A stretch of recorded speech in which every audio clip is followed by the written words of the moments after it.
મહાદેવ હર.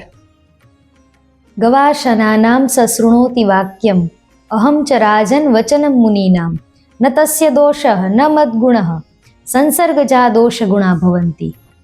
એક રાજાએ બે પોપટ ખરીદ્યા. એક કસાઈ પાસેથી ખરીદ્યો અને એક ઋષિ પાસેથી ખરીદ્યો. એટલે એક જે કસાઈ પાસેથી ખરીદેલો જે પોપટ છે એ હંમેશા ગાળો બોલે છે, અને જે ઋષિઓ પાસેથી ખરીદેલો પોપટ છે એ હંમેશા રામ રામ બોલે છે. રાજાને ખૂબ આશ્ચર્ય થાય છે. ત્યારે એક પોપટ છે એમને વાચા ફૂટે છે અને એ કહે છે કે હે રાજા, તું આશ્ચર્ય ન કર. તે જે પોપટ કસાઈઓ પાસેથી ખરીદેલો છે એમણે હંમેશા ગાળો સાંભળી છે, એટલે હંમેશા ગાળો બોલે છે.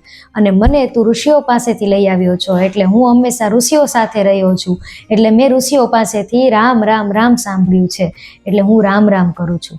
એ ગાળો બોલે છે એમાં એનો કોઈ દોષ નથી, અને હું રામ રામ કરું છું તો મારો કોઈ ગુણ નથી.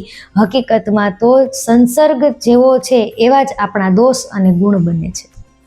આપણા ગુજરાતીમાં પણ કહેવત છે કે કાળિયા પાસે ધોળિયાને બાંધો એટલે વાન ન આવે પણ શાન આવી જાય.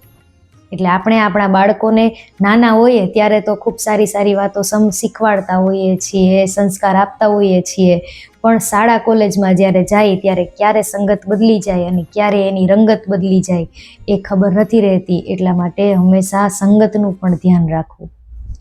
મહાદેવ હર.